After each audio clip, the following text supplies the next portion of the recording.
Allah, Allah, Aziz Allah, Allah, Allah, Allah, Allah, Allah, Allah, Karim Allah, Allah, Allah, Allah, Allah, Allah, Allah, Subhanallah, Allah, Allah, Allah, Allah, Allah, Allah, سلطان الله. يا ربي أنت السلطان، نحن عبيد. أعوذ بالله من الشيطان الرجيم. بسم الله الرحمن الرحيم. الحمد لله وشكر لله ولا إله إلا الله والله أكبر ولا حول ولا قوة إلا بالله العلي العظيم. بسم الله الرحمن الرحيم. دستور مدد يسير مدد يرجع. أطيعوا الله أطيعوا الرسول وأولي الأمر منكم.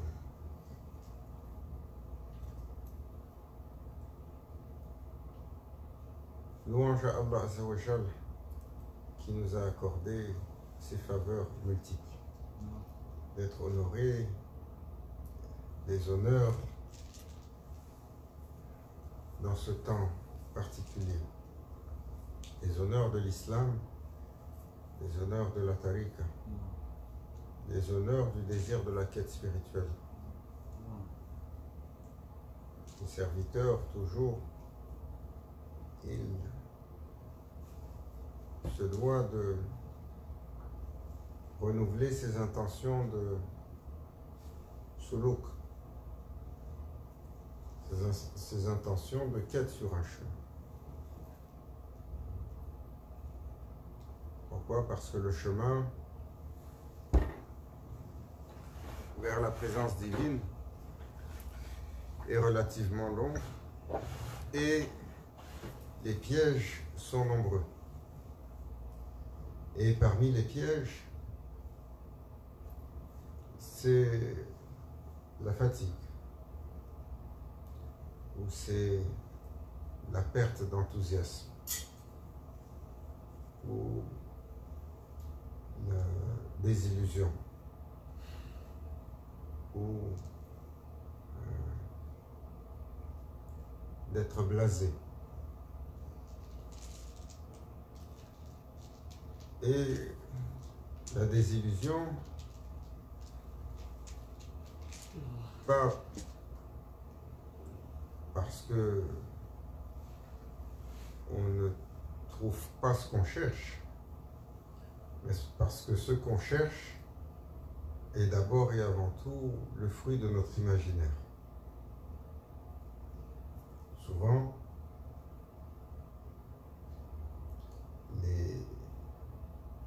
les gens ils viennent au Cher en quête de spiritualité, mais avec des attentes, des attentes d'illumination, des attentes de miracles, des attentes d'ouverture spirituelle, que le cœur soit dévoilé, de dévoilement. Et Maulana Cheikh Nadim, toujours, il disait, si vous venez chez moi dans l'expectative, dans l'attente de recevoir quelque chose, passez le chemin. Ce n'est pas une place pour recevoir quelque chose, c'est une place pour donner quelque chose. Ici, il nous disait, c'est la place pour ceux qui viennent pour donner nafs, pour déposer leur ego. Et c'est pour ça que l'islam, il est basé sur la croyance dans le raïb, la croyance dans l'invisible. Tous les prophètes, qu'Allah ennoblisse et élève leur station. Et à leur tête, la couronne des croyants, c'est de Mohammed, lorsqu'ils arrivaient dans des temps païens, où les gens avaient l'habitude de voir des statues, d'adorer des statues de pierre,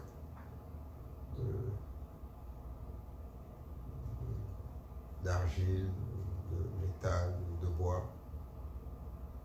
Ils avaient besoin de quelque chose de tangible. Et quand les prophètes arrivaient en disant non, vous devez adorer le Seigneur absolu, le Créateur des univers, ils disaient où est ce Seigneur que nous ne voyons pas? Comment nous pouvons croire à celui que nous ne voyons pas? Et donc, le serviteur, celui qui rentrait en islam, devait faire acte de croyance sur l'invisible, ce qu'il ne voit pas, et laisser le cœur faire le chemin, car, comme disait le poète français,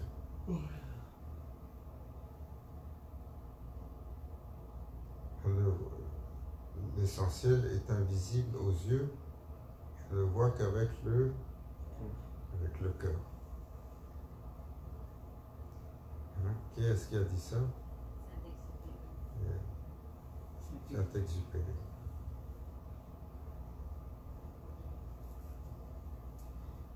C'est une réalité. L'essentiel est invisible aux yeux. Et donc, les prophètes dans les temps païens, lorsqu'ils disaient croyez en l'invisible, les gens disaient non. Nous, on veut voir. Et dans les temps modernes, c'est la même chose. Si vous dites aux gens croyez à votre Seigneur, qu'est-ce qu'ils disent? Nous, on veut une preuve scientifique.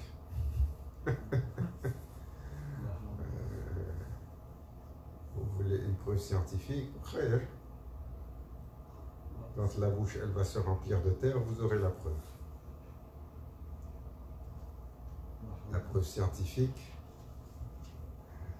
qu'il y a un mur, il y a une barrière à laquelle personne ne peut échapper.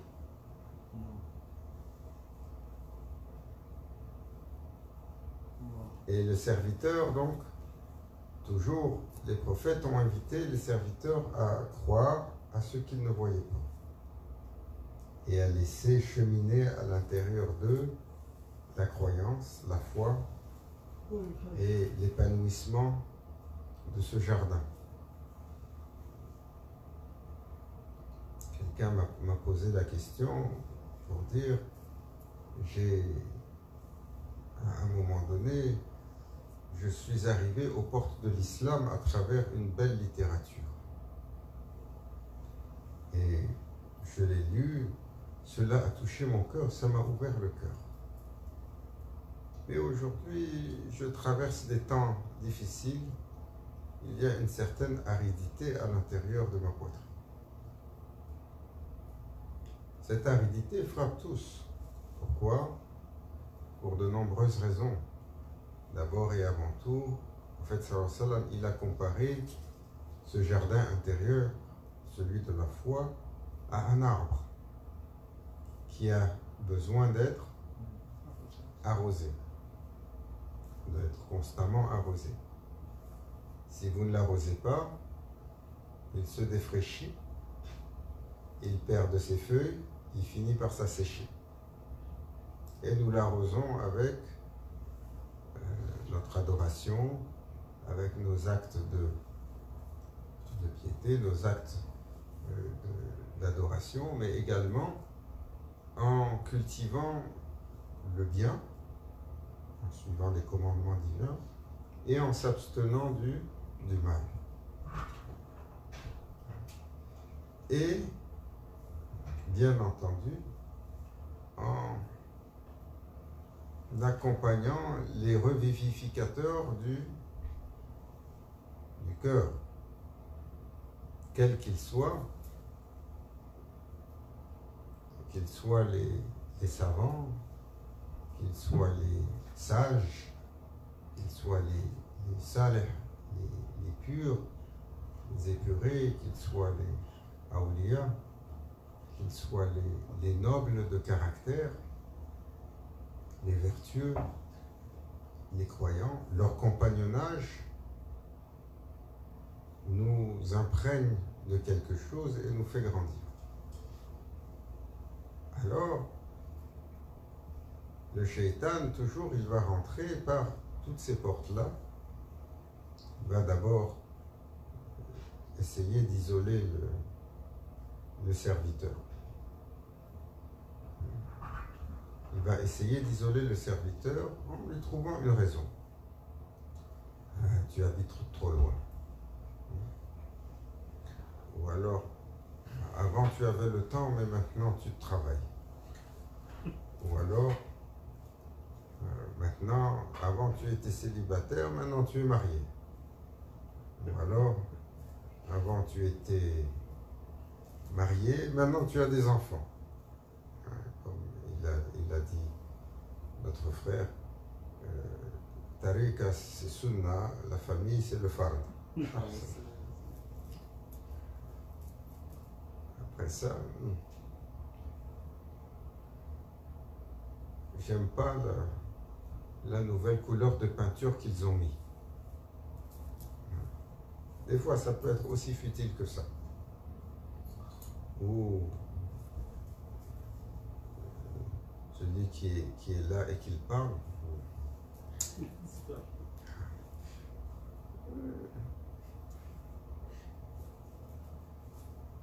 Il me tape sur les nerfs, comme on dit ici. Le shaitan, il va rentrer avec toutes sortes d'excuses. Ou je suis rentré, lui, il ne m'a pas bien reçu. Ou elle a fait tel commentaire. Ou je ne suis pas content de ce que j'ai entendu.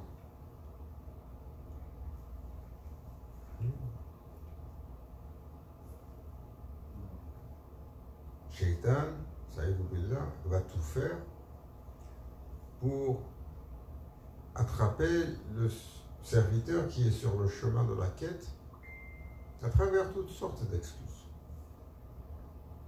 lui faisant oublier qu'il est sur une quête, un chemin, dans une direction, et que sa finalité, c'est la présence divine. Et que l'histoire d'humain, c'est important, l'histoire d'humain, depuis que les humains ont été créés, Allah Azzawajal n'a permis à aucun de ses serviteurs de faire le chemin sans être passé à la cuisson haute température. L'épreuve, sans être mis à l'épreuve pour valider la sincérité, pour valider la noblesse de cœur, pour valider les intentions.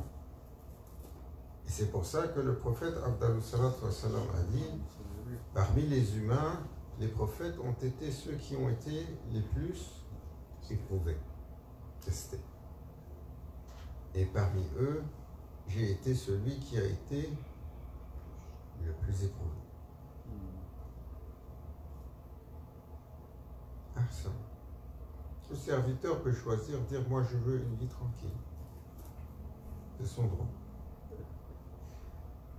Mais celui qui est désireux de la quête, celui dont le cœur appelle à la quête, alors par monts et par veaux, sous la tempête et le vent, dans le froid et la chaleur, dans le désert et son aridité, dans l'univers de la forêt tropicale et ses créatures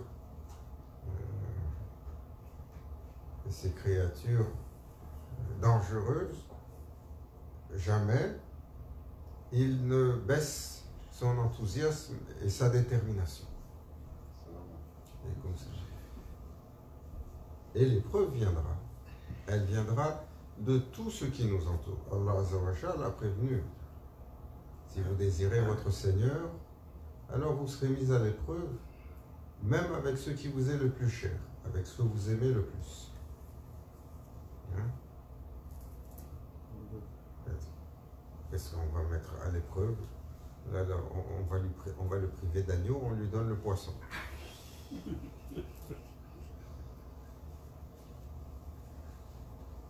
Ou alors, on est mis à l'épreuve avec ce que nous aimons. C'est ainsi. La famille, les proches, les parents. Combien de croyants ont été mis à l'épreuve avec leurs proches, avec leurs ayants droit, avec leurs parents, avec leurs enfants. Regardez Séna Nuh alayhi salam.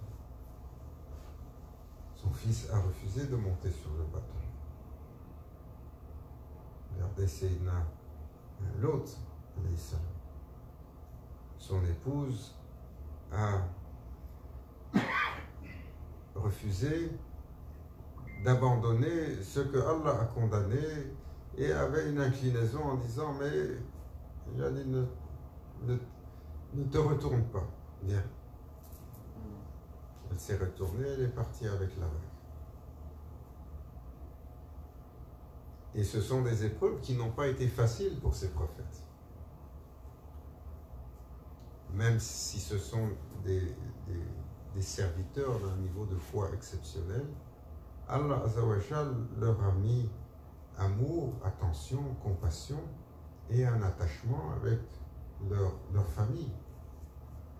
Cet attachement qui a valu à Sayyidina Yusuf alayhi salam de perdre la vue tellement il a pleuré, Sayyidina Yaqub alayhi salam de perdre la vue tellement il a pleuré son fils Sayyidina Yusuf quand il a disparu, soi-disant mangé par le loup. Ses frères, ils l'ont jeté dans le puits. Après, ils sont venus, ils ont amené la chemise à leur père. Il a dit, c'est le loup qui l'a mangé. Et c'est Yaqub alayhi salam, c'est un prophète. Il est allé dans la plaine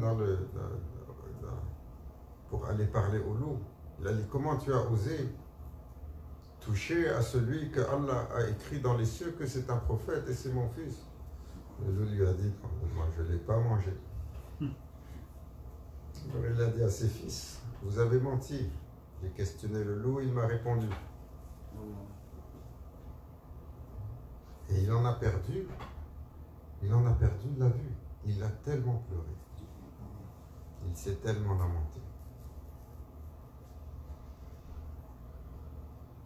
Et il a pleuré pour son attachement, il a pleuré pour son Seigneur, parce qu'il savait que de son héritage, celui qui allait ouvrir le chapitre de la grandeur de la prophétie, c'était Sayyidina Yusuf alayhi salam. Et que il est disparu comme ça, emporté, alors quelle tristesse.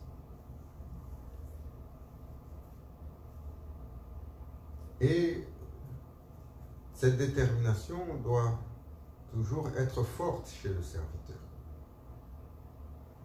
Parce que le shaitan, toujours il va chercher une porte. Et la porte qu'il cherche pour faire baisser l'enthousiasme des gens, la maladie de notre temps, la dépression.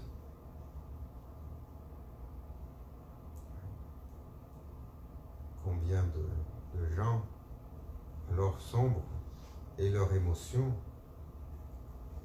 tombent et nous broyons du noir et nous broyons du gris et les jours sont sombres, nous avons l'impression d'étouffer et rien de ce que nous touchons ou nous faisons ne nous donne satisfaction. Combien nous en connaissons comme ça? C'est devenu une normalité autour de nous. Mais quelle est l'origine de ce mal? Quelle est l'origine de ce mal? Quelles sont les causes et les racines de cela? Même si on mentionne les causes et les racines, on entend, mais quand il s'agit d'agir, on laisse. Maulana Cheikh, il disait, l'une des causes de cet état de cœur dans lequel les serviteurs sombrent, c'est d'abord et avant tout parce que leur volonté est opposée à celle de leur Seigneur. L'état de dépression vient lorsque nous n'avons pas ce que nous désirons en partie, ou nous avons un état de fait qui ne nous convient pas. Et Allah Azza wa Jal a choisi l'état de fait. Il y a une volonté divine qui s'imprime tout au long de notre vie. Et il y a notre désir, notre volonté, nos aspirations, nos intentions. Et parfois,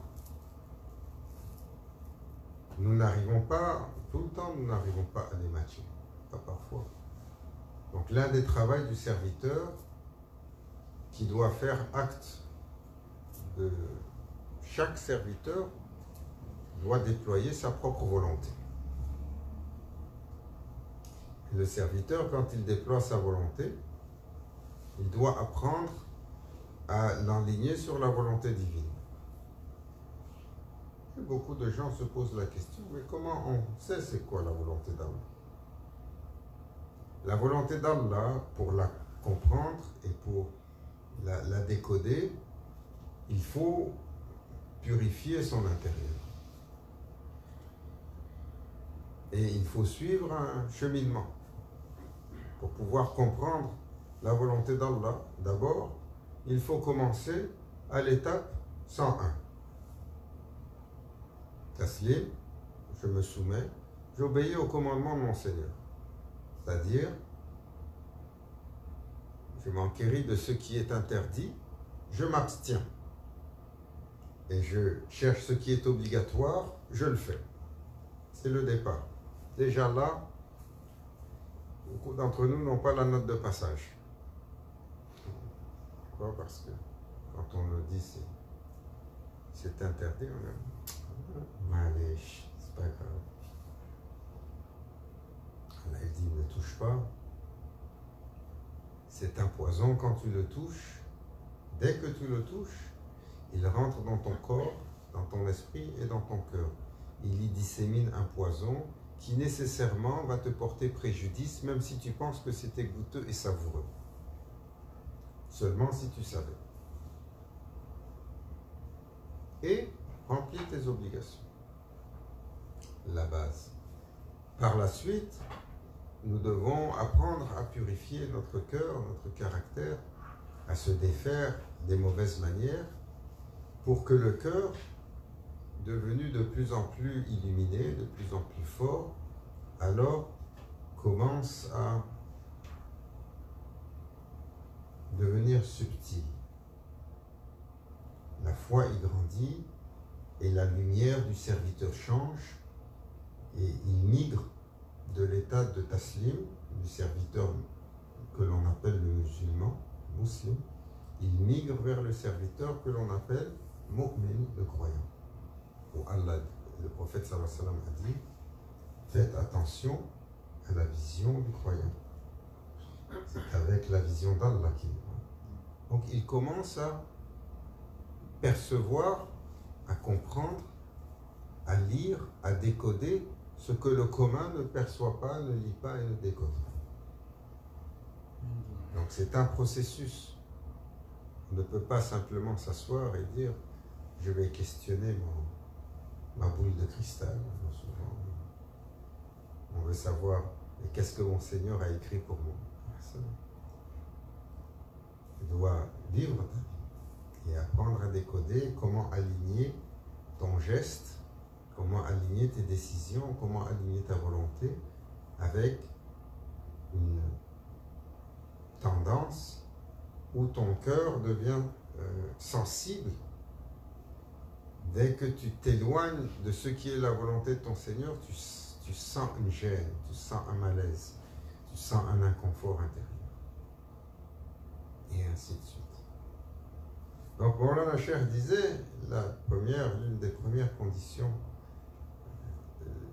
cause de cette dépression, c'est l'opposition entre la volonté d'Allah et la volonté du serviteur. Il disait, l'autre, c'est le grand écart que les serviteurs font lorsqu'ils vivent un pied dans le futur, un pied dans le passé. Il a dit, là, pour le serviteur doit toujours vivre pleinement l'instant présent. Mais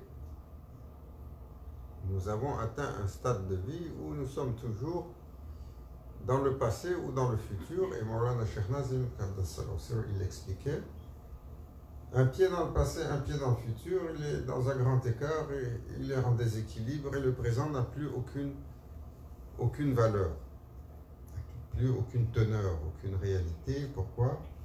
Parce que nous vivons beaucoup dans nos souvenirs, parce qu'ils nous procurent une bonne émotion. On a tendance à dire, ah, c'était le bon vieux temps. Même à la Zaouia, on dit souvent ça. Oh, il y avait un temps où il y avait beaucoup d'agneaux, et on faisait la fête tous les jours, et on mangeait, et on pouvait voir le cher tous les jours. Je rigole parce que j'ai un amateur d'agneaux ici. Il ne faut pas penser qu'à la Zaouia de Montréal, tout le temps, ils sont en train de manger l'agneau.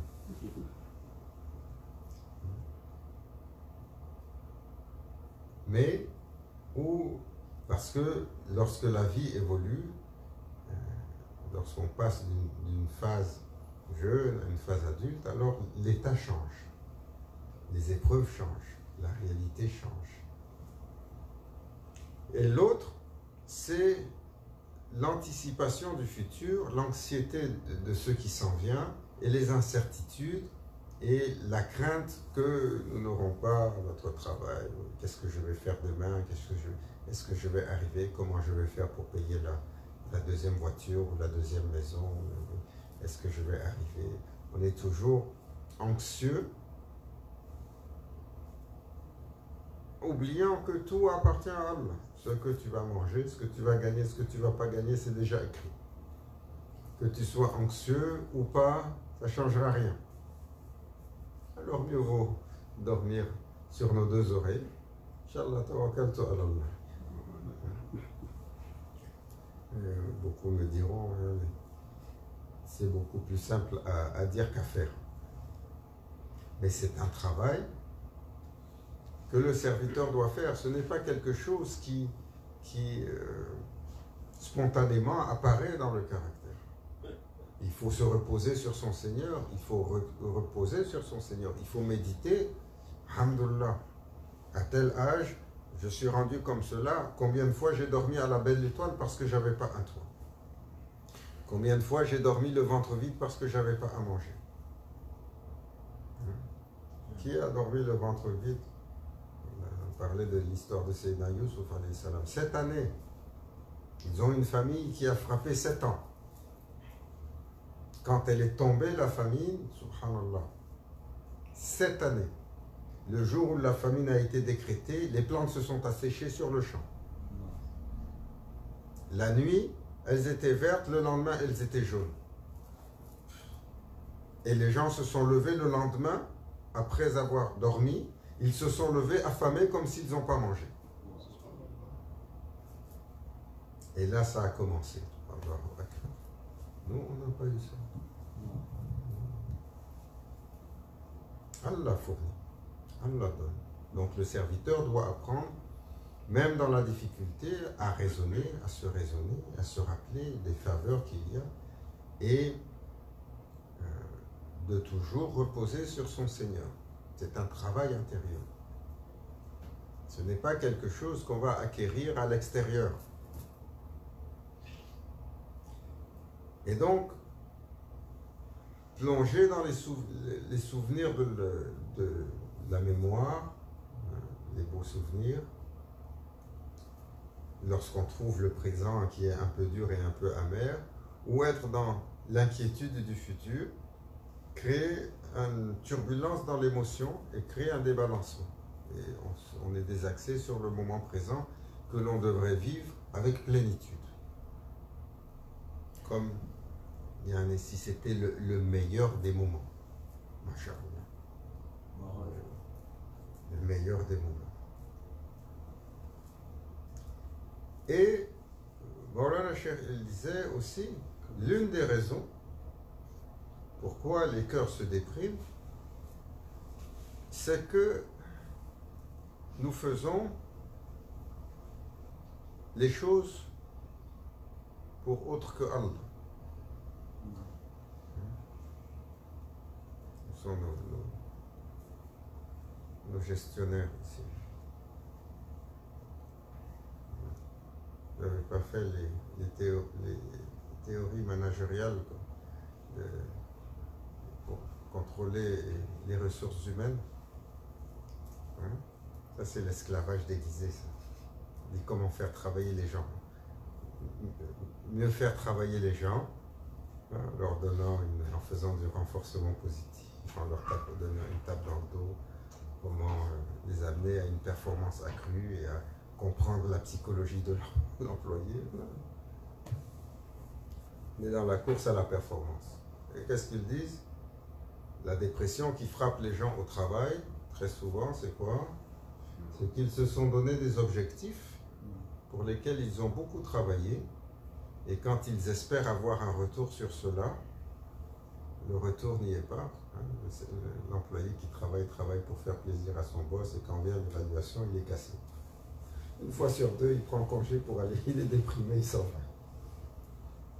Et c'est valide pour tout le monde, c'est la nature humaine.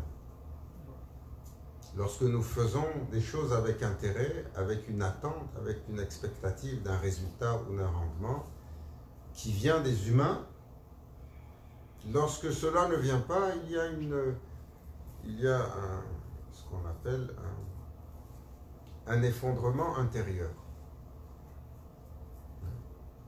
Pour pousser, et au final, on te jette ça au visage.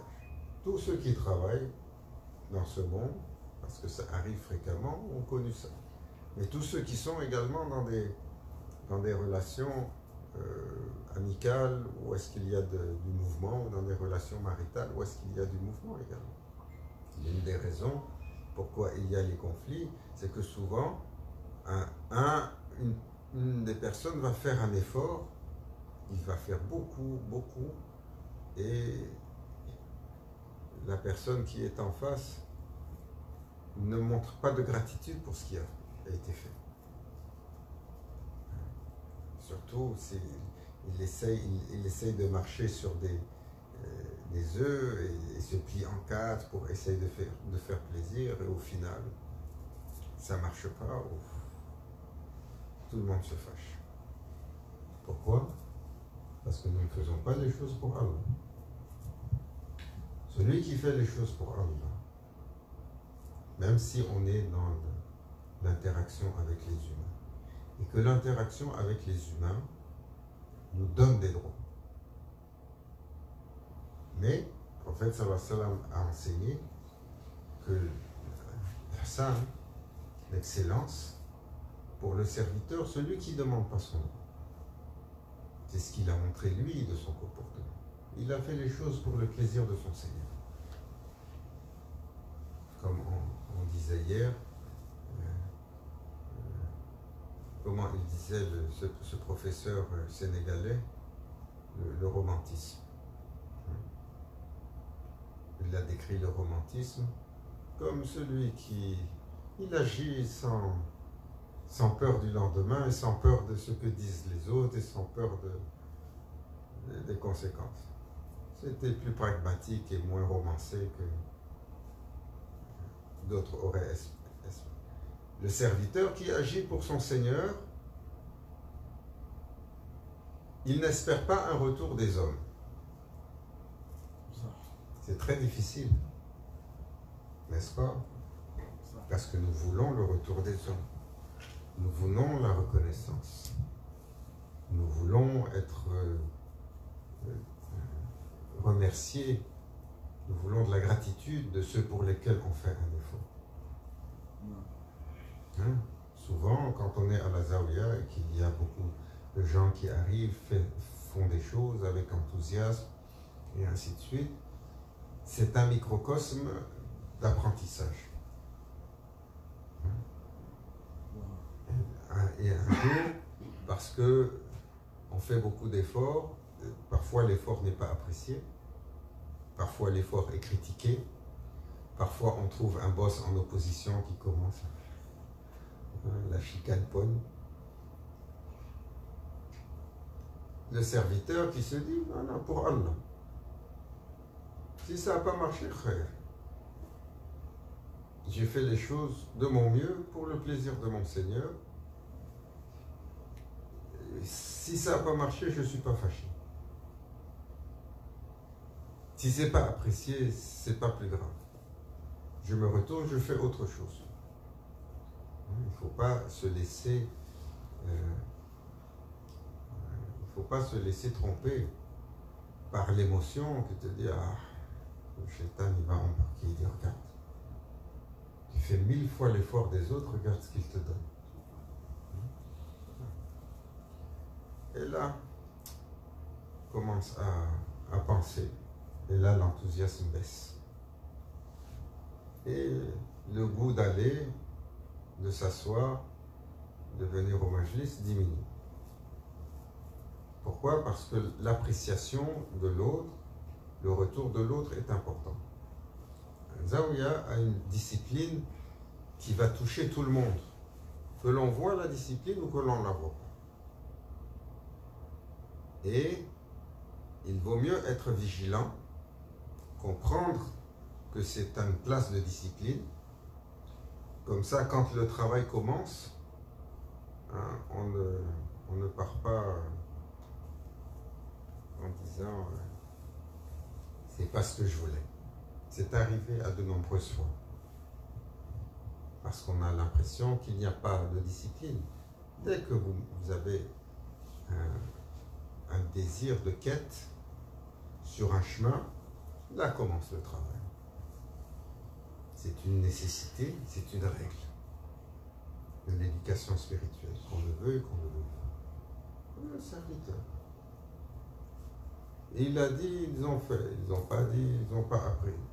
Et il avance. Il fait ce qu'il a à faire et il chante avec son Seigneur.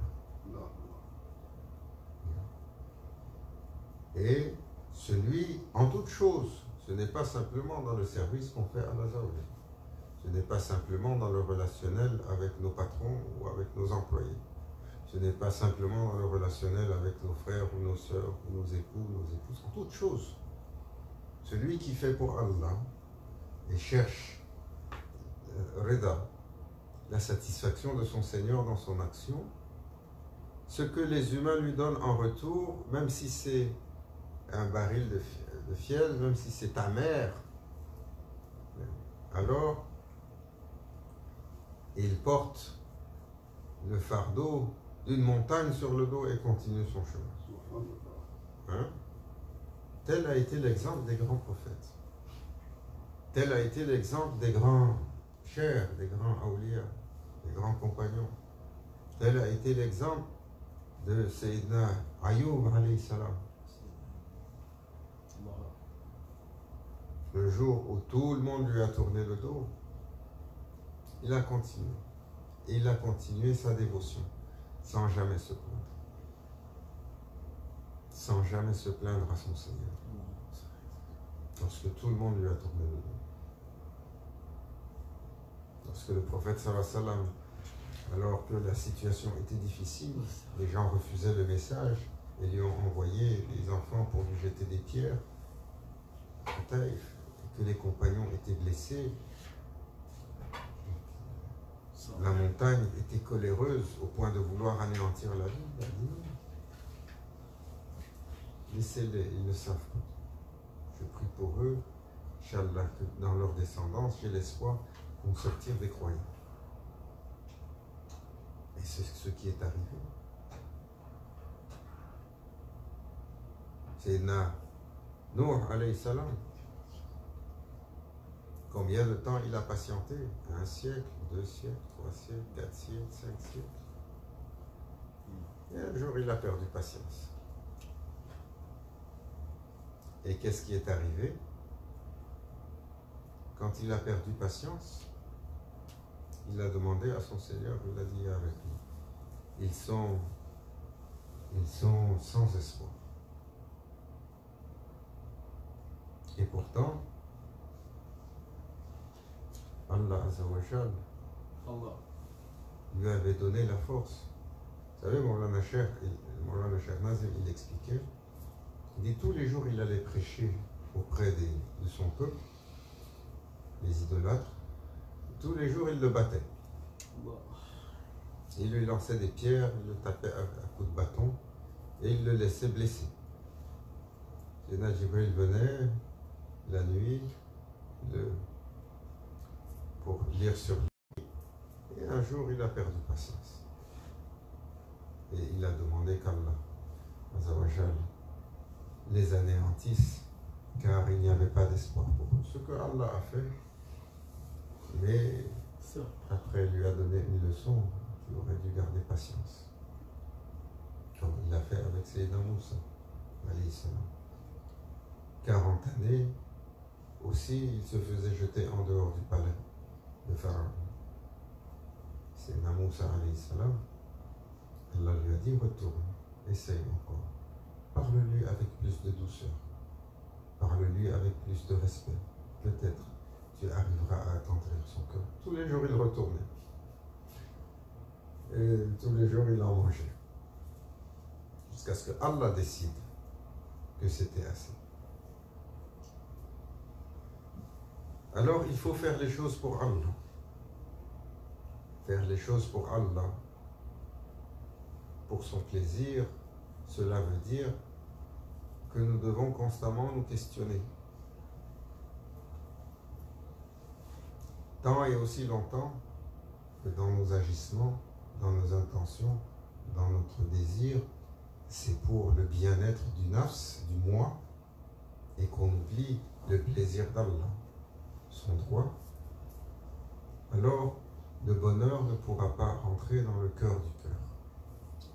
Et nécessairement, un jour, ça défaillit quand une des choses ne nous convient pas ou ne nous plaît pas, et ça débalance l'émotion.